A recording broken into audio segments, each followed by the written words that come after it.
What's up everybody, Devansh Agarwal here, and today we are gonna talk about the game of life. Life is actually a limitless and gigantic game. Those who understand it play it well, and those who take life rather too seriously often find themselves in a jam.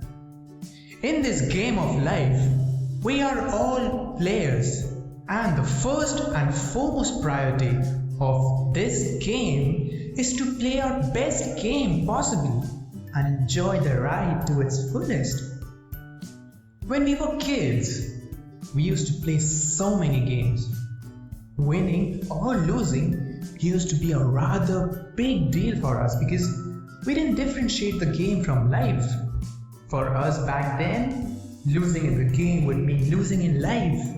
But as we grew up, we began understanding the real purposes of these games, which is why even if we lose to our kids, we enjoy it nevertheless.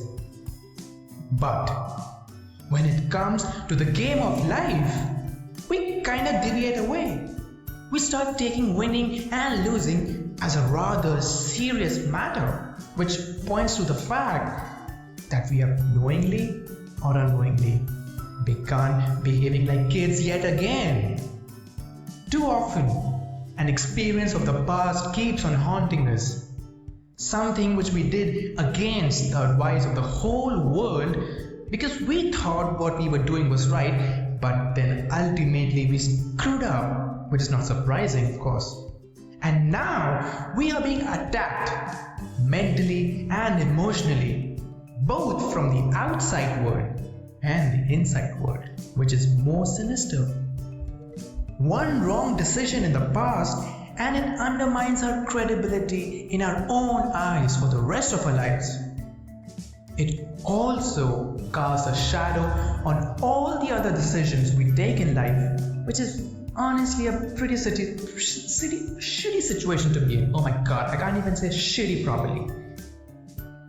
Whenever we try to forget about it and move on to do or start something new, the entire world is ready to remind us of our shaky past and pull us right down back to square one. Though we can fend off the outside attacks, things often get a tad tricky when our inside world is in ruins. That's what makes it even more important to understand this game of life. How can we keep ourselves safe from our own selves? Doesn't matter if we run away to the highest mountains or the deepest oceans. The inside attacks aren't gonna stop if we don't do something about it. We may distract ourselves for some time by diverting our focus or attention to some place like hanging out with friends, watching a movie, or going on a vacation. But those ghosts will come back haunting us as soon as we return home. I mean, that's the whole point or essence of this blog. Not to fight the outside situations, but to keep calm within the inside, even if your outside isn't as peaceful as you want it to be. So is there a way following which we can handle the attacks that keep on happening inside us at the level of the thought? If we can face this, then we can face almost anything. Because ultimately, all the attacks happen inside. Even the attacks which we think happen outside or are coming from the outside, well, barring the physical ones, ultimately are just a reflection of what's happening on the inside. If someone is criticizing you or belittling you or demeaning you, then the power of choice is in your hands, whether to be affected by it or not. We can simply say, oh, it's his habit to demean people, so I don't give a damn, it doesn't matter. But the problem arises when we say, why did he say that to me? How could he dehumanize me like that in front of everybody? Didn't he remember that I was the one who used to pay his credit card bills? And so on. Embrace hardships in the game of life. The thing to understand is that in this game of life, nobody is a born genius. They grow genius. Unless you make some mistakes in the past, how can you possibly grow, and how will you go to the next level? The more hardships, challenges, and mistakes you come across, the more opportunities life is actually giving you on a silver platter to grow from and become stronger than ever. I feel pity for people who either don't get to face any challenges in their life or keep on praying to God to magically vanish all the hardships from their lives. It is stupid if you ask me. You don't get to make omelets without breaking some eggs. You don't get a pizza without baking its crust. You don't get to use steel unless you heat it like hell first. In a hypothetical situation, take a child who's born in a royal family who got whatever he desired for in a snap of his fingers, who never has to do anything in his life, who never got to know how to make the important decisions in life, who doesn't know how to sacrifice, hustle, and bust his ass to get something. It's probably the last thing I would wish for anybody to go through. Just imagine, such a person is totally dependent on his family inside out. Such a child won't know how the world works. He may physically grow up, but he'd still remain an innocent child, totally naive and dependent. When the time comes where he would have to make some tough decisions on his own, he would be totally helpless as he wouldn't have any clue or experience of how the outside world works. Embracing your previous mistakes, accepting those outcomes, learning from them unbiasedly, and moving on seems to be like an effective strategy to adopt in this game of life. In fact, come to think of it, the first time you make a mistake, it's not really a mistake because you did it unknowingly. Repeating it again and again, well, that's a mistake. In this game of life, you are bigger than your failure. Failure is not a mistake. Not learning from it and becoming morose about it is the real mistake. What good will being sad and gloomy about your past possibly bring? Always remember this one thing. No mistake is bigger than you. No mistake is big enough to overpower you. You are way bigger than even your biggest of mistakes or failures you made in the course of your natural born life. The universe is big enough to absorb whatever it is you think is your biggest mistake. From the universe's standpoint, no mistake is big enough that can't be forgiven. That's how you develop wisdom, real wisdom. And wisdom has got nothing to do with age. Yeah, that's right. It is totally dependent on how your failures, your hardships, and your attitude towards overcoming them. The more you face such situations, the sharper your saw of life is likely to be.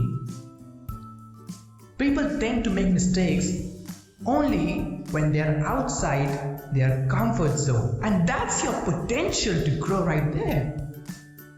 This also goes the other way too. If you did something great in the past, then don't become complacent. Grow out of it. Don't elevate your ego by keeping on reminding the world about your past achievements again and again. Stay humble, stay grounded. Don't get stuck in the past. Improve the standard, raise the bar, but don't settle. Keep moving. People either want to forget something tragic that happened with them in the past, or don't want to forget something great that they did in the past. Both of the paths aren't really contributing to making you a great player. part of the journey is the end. Well, like the Iron Man said, all good things do come to an end. The people we love, our family, even you yourself are gonna die one fine day. It's all part of the game of life, and one fine day we all have to face it. Come to think of it, when you're watching your favorite sport on the TV and you're enjoying it so much that you don't want to end, but inevitably it does. So do you lose your mind? Do you stop eating because of it? Is your inner world in ruins? So let me give you another example. Say you're watching a movie where you are crying, laughing and doing all of that on the outside, but deep within, it doesn't affect your inner world because ultimately you know it's a film. So is there a way wherein we can do the same in this game of life? Where we may feel a sense of loss, where we cry, scream and do all of that on the outside, but stay peaceful on the inside. Is there a way to make us so strong internally that we can come out of the situations of life and death just like that? What to do so that we remain untouched mentally, even in the matters of failures and success? Before I shed light on what I think, first ask yourselves, is it even possible that you remain unaffected from the inside when you see that your loved ones, God forbid, are no more? Yes, it's possible. Only if you understand what I'm going to say. If you don't understand it, then it won't be possible for you. This can help you create a balance in life which is of paramount importance. Now by balance, some people think that you ought to be happy all the time, which is not the case. What balance actually means is that if you cry, then you cry wholeheartedly. If you laugh, then you laugh like it's your last time. If you love, then you love like you have a never-ending stream of love in you. The game doesn't affect the real you. Life is exactly like a game you are playing where you are the player, but whatever happens in the game doesn't really affect your real self, just like in any other game. That's what most of us kind of overlook. But if we can get to the depth of this, then something truly magical can start happening. Once we truly understand this philosophy, then it might look like things are affecting us on the outside, but from the inside, things are going to remain untouched and unaffected. It's exactly like a role you are playing. An actor who is acting. He is crying, laughing, loving, smiling, screaming and all of that stuff. But deep within, he's not affected by it because he knows he's playing a role. If you can't understand this, then there is no other way to tackle problems permanently.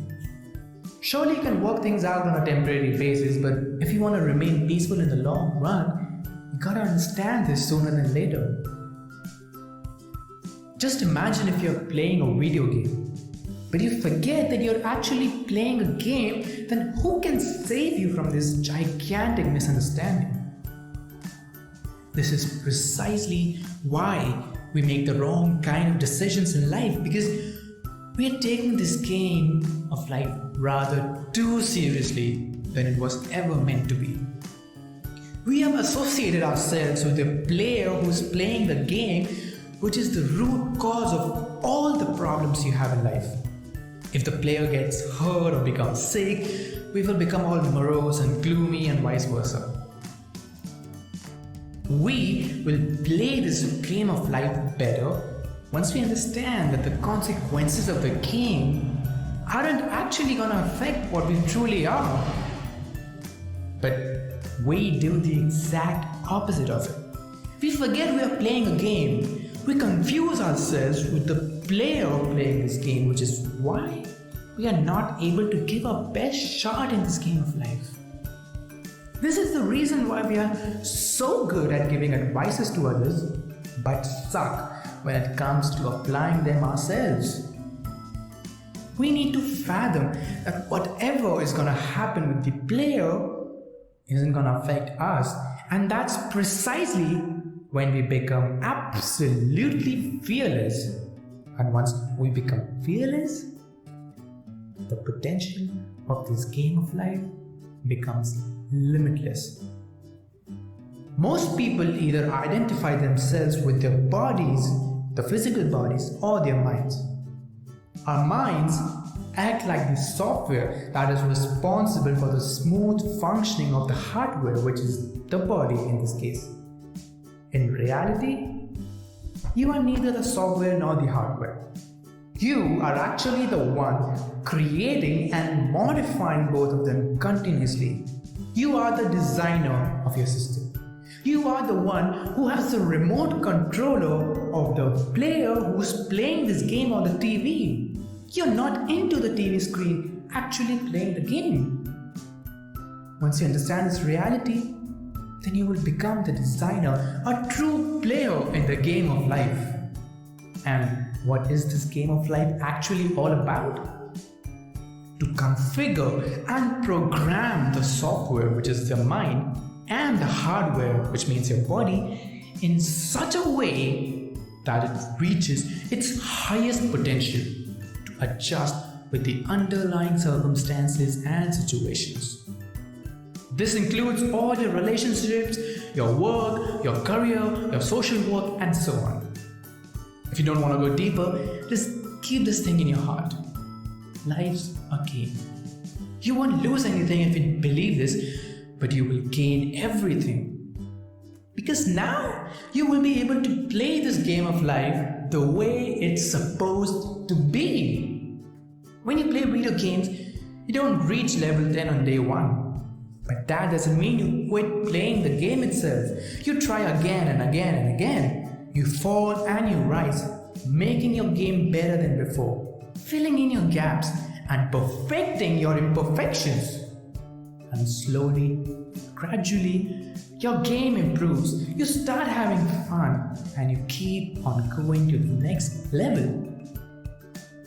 The real game of life too works like this, except the fact that the video game generally has the last stage or level, which is the final phase.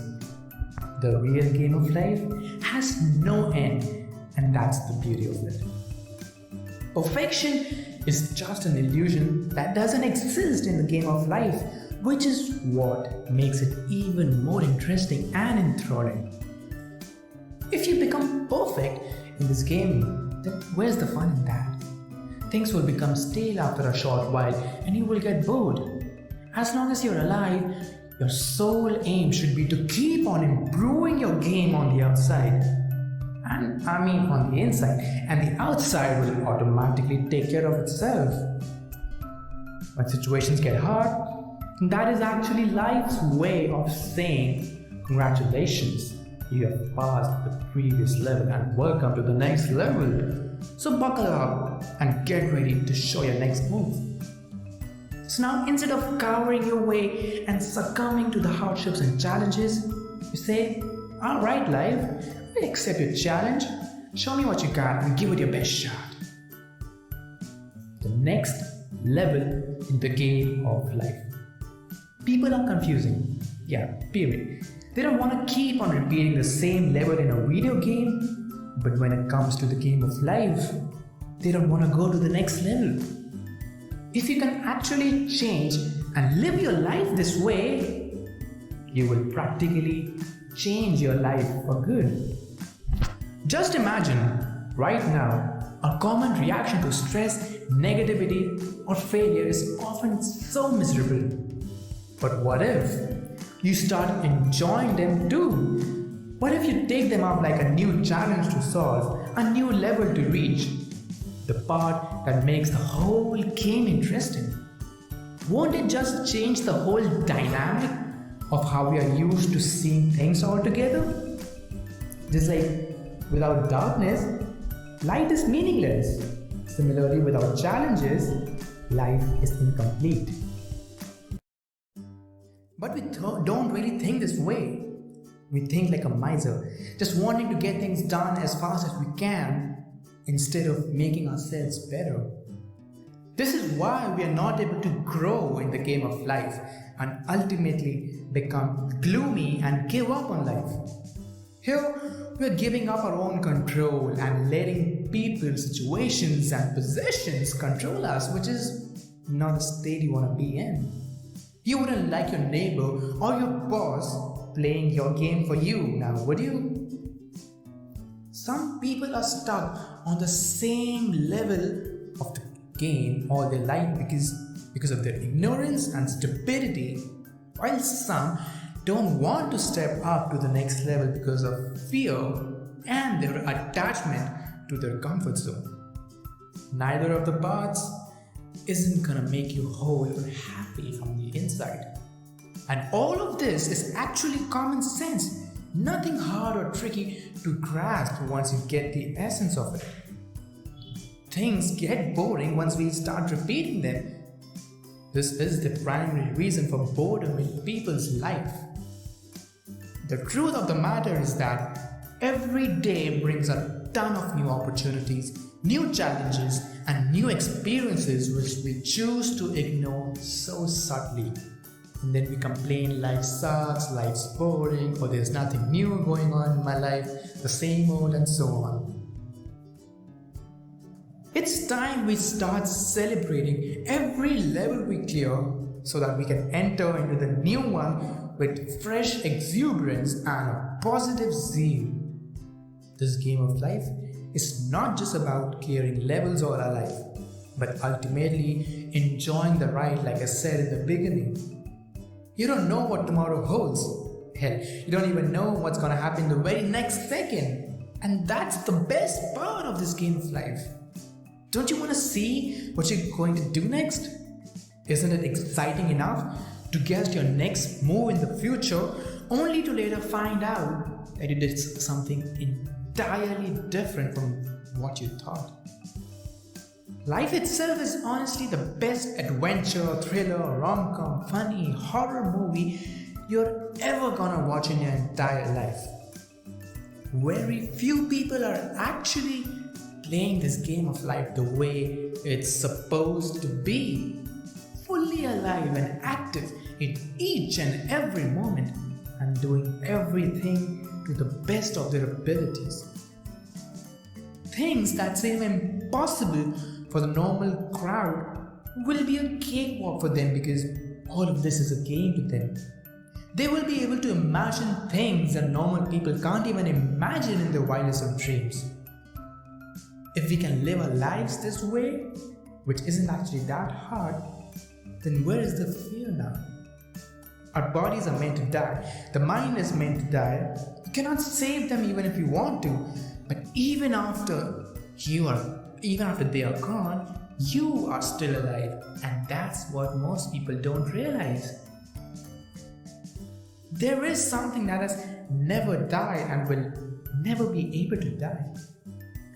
What if you can realize that you are actually that particular thing only all along? You have been playing this game for so long without knowing that you are in a game. Well, now you do. So it's up to you now how you want to play it out. Fearfully or fearlessly. Playfully or boringly. With love, joy, care, and compassion. Or with hate, fear, jealousy, and callousness. The ball's in your court. You have to fall in love with this game of life to rise in it. Thank you very much.